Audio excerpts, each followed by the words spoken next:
Hi guys. Today I'd like us to look at the word gossip. That's a word that needs redefined. I have had numerous people who have been hurt, who are going through something in their life, and when they come to me, they say, but I can't talk about it because then I'd be gossiping. And so then we have to talk about, well, what's your definition of gossip? And basically the same two definitions come up all the time, and it's the same definitions that I was taught. So here are the ones that I hear most often. So first of all, just think about, for you, how do you define gossip? What would you say would be someone's gossiping, or I just gossiped about them? Think about, what is my definition? Here are the two I hear most often. If you're talking about someone and they're not in the room or they're not present for that conversation, it's gossip. It's just this very blanket statement. If they're not there, you're gossiping. Or I hear, if you wouldn't say it to their face, then it's gossip. I have two big problems with both of those definitions. First of all, I might be talking about someone and they're not in the room, and I might be saying beautiful things about them. That's not gossip. Or I've had some pretty nasty things said right to my face. And so just because you'd say it to their face doesn't make it okay. So when we actually look at the word gossip and we look at it in Scripture, that word, most often it's been translated either gossip or slander. But the word means a secret attack on someone's character. So, a secret attack on someone's character, that really is not even saying in conversation. There's a heart issue there. And we don't talk about that. And so most of us have been taught this behavior management technique of, here, let's just control relationships with people by telling them, don't talk about anybody if they're not there. Or if you wouldn't say it to their face, then don't say it. And we're not teaching people heart. And so I want us to spend a couple minutes today together talking about the heart behind our conversations with people.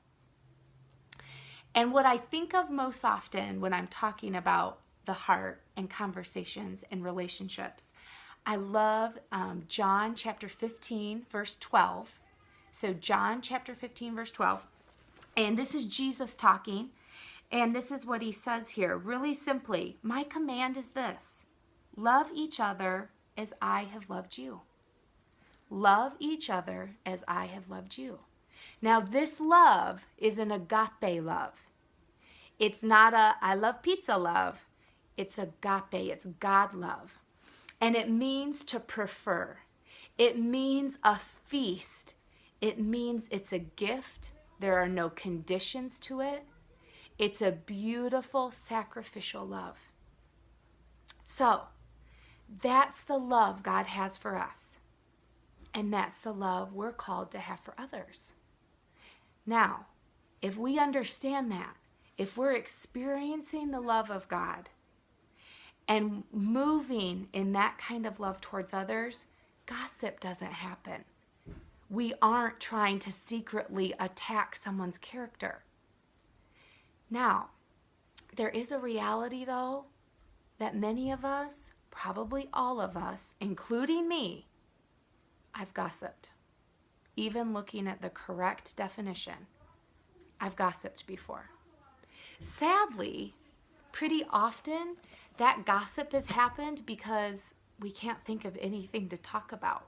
We get into a social situation, and out of lack of ideas, we talk about others.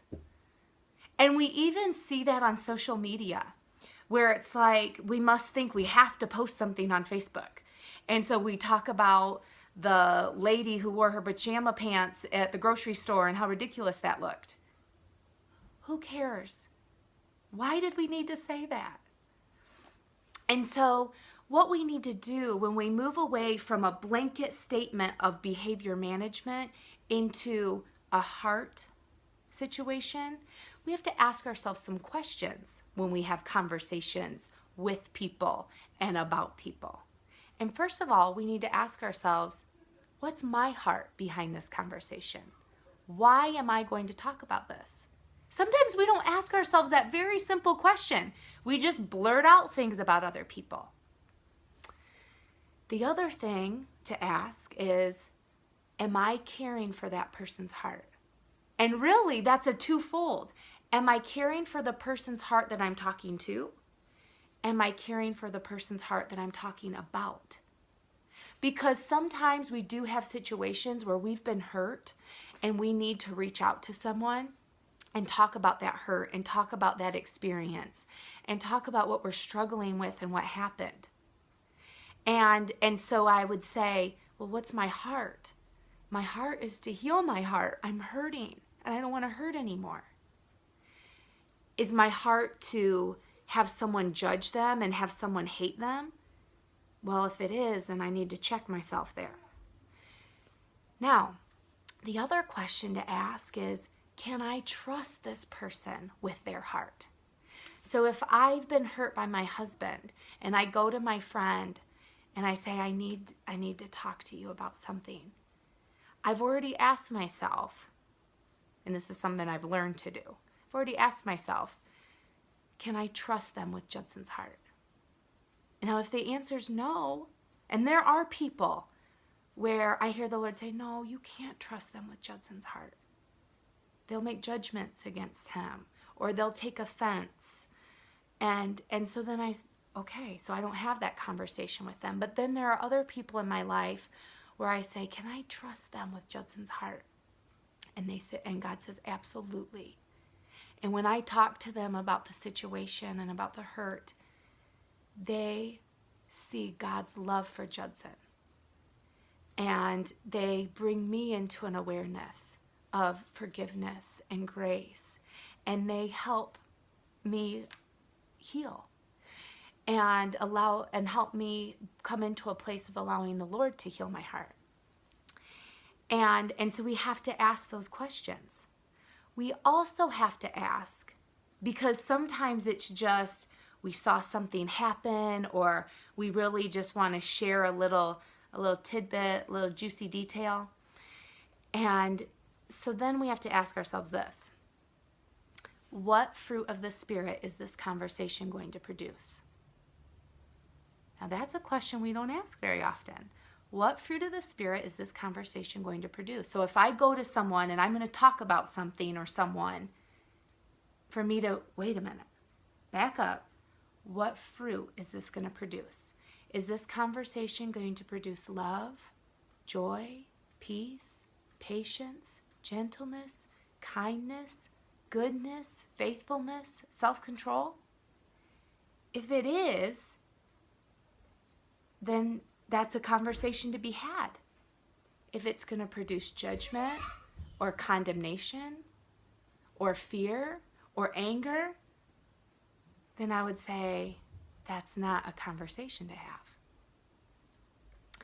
And so in those conversations, the very best question for us to ask about anyone, before, during, and after we have a conversation about someone, is, Lord, show me your agape love for them.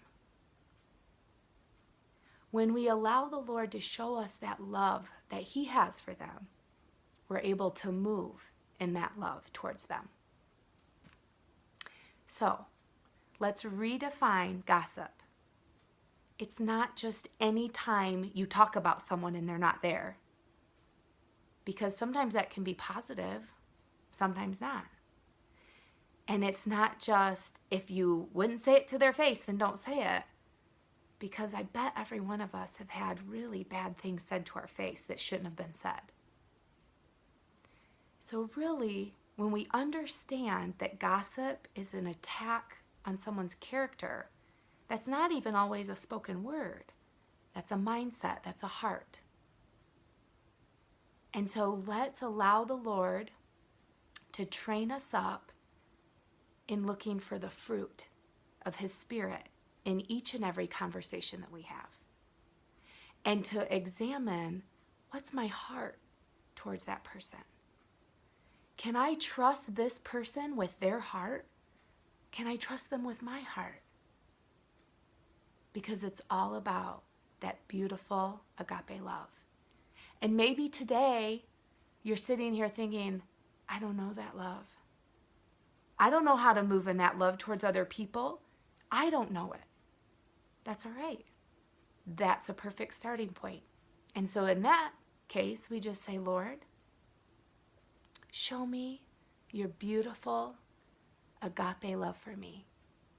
Show me what it looks like to be loved in such a way that it's a gift, that it's unconditional, that it prefers me, that it's a feast, a never-ending feast of love. And just take that in. Be blessed.